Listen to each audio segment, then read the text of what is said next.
This episode is brought to you by Shopify.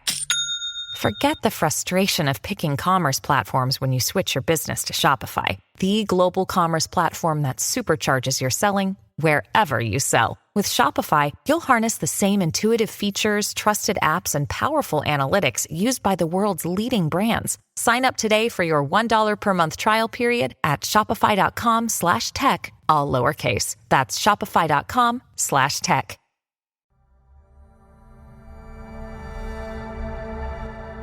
British Spy Stories. Hi, this is MF Gallagher. A quick message to say that Gabby Lane is now on social media. Find out more about Gabby and see her videos. Follow her on Instagram, Twitter X, YouTube and TikTok.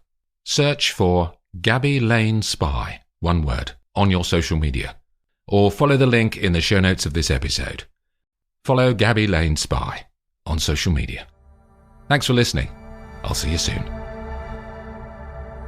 British Spy Stories. Season 4. Double Agent. Episode 6. As the waitress takes their plates, Mia smiles at Vincent across the table of their corner seat in the K-Dem restaurant on Rue die Deutsche Straße in Berlin. This has become their place over the last year, the place where they can go to be invisible, far away from anyone who knows them. Despite this privacy, Vincent still talks in a muted tone.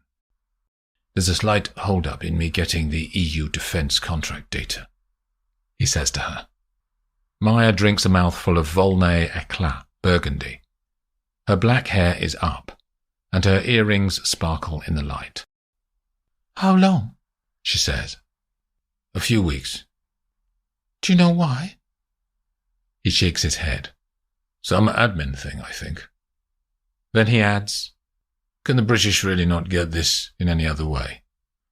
The EU is not part of Five Eyes, she says, referring to the intelligence sharing arrangement between the UK, the US, Canada, Australia, and New Zealand. But we're all allies, he says, smiling. No one trusts each other anymore. Did they ever? Years ago they did. Not recently, though, she says. Anyway, if they could get it some other way, you'd never have met me. Her face breaks out into a big smile, and he laughs. We should go away, he says. Have you been to Cape Town? It's the end of their spring now. It's beautiful. I can't. Why? Live a little. My life's fine. She opens her eyes wide at him. In her head, for a fleeting second, Maya thinks about her husband. He thinks she works as a translator in the British Embassy in Berlin. London had been very clear, when they had briefed her about becoming Vincent's handler, that she would tell him that she was single. The risk for her is that Vincent may use his intelligence resources in Germany's MI5, the BFV, to look into her background. This hasn't happened yet. Or maybe it has. And he has always known who she really is. Either way, he hasn't said anything to her. Vincent is still talking, and her mind winds on. She considers if her life really is fine. She pushes the thought away, but with the intention of coming back to it, sooner rather than later. I could keep you, he is saying as she tunes back in. You wouldn't have to run foreign spies for the UK anymore. I enjoy it. It's my career anyway. I don't want to be a kept woman. I could set you up in your own business. Whatever you like. I do this, Vincent. How will it all end? He says, looking directly into her eyes. Between us. Who says it has to end? It will, when I'm no longer valuable. You're a man with lots of fingers and lots of pies. You'll always find somewhere to call home. She leaves a pause, then moves on to a new topic. There was something that London were talking about, that you may be able to help with. His gaze is fixed on her face. BFV ops data. I can't do that, he says quickly. Why? Drop it, Mia. He's frustrated now. It's a non-starter. I'm happy sharing defense information, but only that. I'm not a traitor. She doesn't visibly react. She is trained too well for that. But she does wonder what his definition of traitor is. You know why I'm doing this? He says. Why? Because I can't stand all of the money being spent on playing war games. My father was killed by a gun runner in the 90s. We were on holiday in Crete. It was idyllic. Sun, boats, and good food. I was 10 years old. He'd walked down to one of the harbours and saw some men unloading wooden crates. He was just watching them. The witnesses said afterwards that he wasn't doing anything. But the men became suspicious. After they'd loaded the crates onto a lorry, and it drove off into the lanes around the island, they came up to him. What happened? She can see he is lost in his thoughts. I don't know what happened exactly, he says. But they ended up shooting him, point blank, then riding off on a scooter. They were never caught. My revulsion of guns and war stems from that day. She gets up, walks around to his side of the table, sits next to him, and kisses him on the lips. Let's pay and go back to the hotel, she says. He raises his arm for the bill, and they walk out into the coldness of Berlin in November. They pull their overcoats across their bodies, and she slips her arm in his as they walk back to the hotel.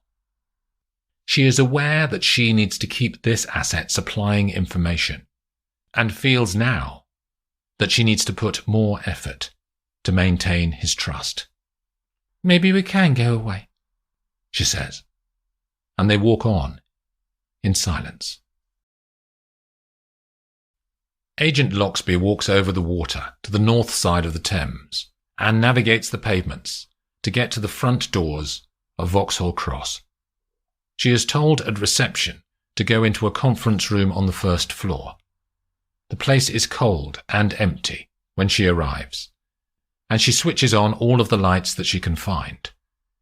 It's getting dark outside, and the windows overlooking the water are nearly black. She grapples with the presentation technology, and Riverside arrives with 2 coffees in disposable cups. When you're ready, Emma, he says, as he sits down at the conference table. She clears her throat and begins.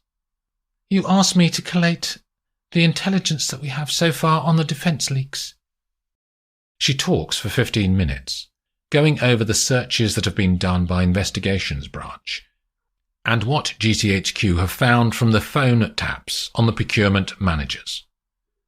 At the end of her slides, she lists the potential people who may be involved and the risk profile analysis that MI5 have produced for each. She concludes and sits down at the table. The targets that you listed at the end, says Riverside. We need more on them. She nods. All of this intelligence is great, but it doesn't reveal what they're really like. It just shows how they behave. He pauses, then adds, Did you do any acting at school or uni? A bit. Why? Because part of this job is about pretending. I assume you've been told to tell your parents that you're a civil servant somewhere, in some ministry. DEFRA, she says, referring to the Department for the Environment, Food and Rural Affairs. So you had to lie to them. You pretended. You acted. Yeah? Her face is still confused. You know what a honey trap is? He says. I'm not sleeping with these men. She frowns now. No, it's not about that at all, says Riverside. It's about getting intelligence from them. And men are more likely to be open with a woman, and vice versa. This is all 20th century sexist bollocks, isn't it? Surely. It's not because you're a woman, he says. It's just an espionage tool. I've done it. Did you sleep with them? Yeah, I did, but I'm not asking you to do that. The promise of sex is far more powerful than the actual thing. What does it involve? She says. You contact them. You meet them for a drink. You flirt. You ask some questions. Can I refuse? Yeah, of course. Will I be safe? I'll be in the bar as well. Don't do anything you don't want to do, Emma. Loxby stands up and goes to the window. She looks out at the night and the few lights-on ferries as they plough past on the water, then disappear under Vauxhall Bridge. Riverside waits for her to think about what he has said. Eventually, she turns back to him. Okay, she says. We'll work through all the questions that you'll need to ask first, so you'll be fully prepared. I'll be armed, too, so you won't be at risk. She nods but looks nervous. Who will I be meeting? We'll use the list from your slides. There are a couple of names who seem to be more likely to be the guilty ones, in my view, he says. He walks to the laptop with the slides on it and flicks back to the suspect names. We'll start here, he says. The defence buyer, Charles Webster. The sun had set at 5 o'clock in Zurich, and Laravel had worked on until 6 to finish the various assistant tasks for Amandine. The gardens of the Lacroix home stretch along the shore of the lake for 100 yards. Their land gradually narrows, and the final section ends in a strip of decking with a large summer house behind it. Amandine and Vincent only use this space in the summer months, and then only if they have an organised garden party, where guests chat over champagne while the water laps at the shoreline. Laravel arrives at the edge of the deck and can see Luke sitting on a hardwood garden chair, watching the water. Electric lanterns on the top of the poles along the deck illuminate the whole area. Hey, she says, and he turns. I said I'd come if I could. Beer? He holds up an unopened bottle. She takes it and positions the edge of the cap on one of the metal bollards next to the water. Then she hits it hard, and the cap springs off. He laughs. That's not the first time you've done that. Misspent youth, she says. What can I say? He gets another chair from the summer house and places it on the decking for her. Should you be drinking? Aren't you picking up Madame later? 10 o'clock. But she's only 5 minutes down the road at her friend's place. I can have a couple of beers. They hold up their bottles and chink them together. Tell me about you, then, Luke, she says. Not much to say. I grew up in Zurich. Didn't like school. I started driving a taxi at 18. It was all right. But you aspired to be more than that? Chauffeuring is better paid, he says. My mum's proud of me now. You like it here? With the Lacroix? She says. He swigs his beer and nods. What's Vincent like? I haven't met him yet. All right, actually. She can be frosty, but he's always pleasant, never rude or anything. Some of my past clients have thought that the chauffeur's there to do as they're told, but Vincent's a good bloke. He's a politician, isn't he? She says. Yeah, Bundestag. So he's only down here for the weekends, to play with his rich man's toys. Like what? She says. Well, the boat over there, moored up. And he's got a Maserati in one of those garages down the side. Luke waves his hand vaguely towards the house. And his mistress, of course. How do you know that? I had to pick her up a couple of times from the airport, when his wife was away, and she came to spend the night. All rich men are like that, aren't they? If you had millions, you'd be the same, he says. Not me. Why not? He turns and looks at her. Laravel thinks about what her cover life would say. I just want honesty. You weren't born rich then, he says. Your French accent sounds posh.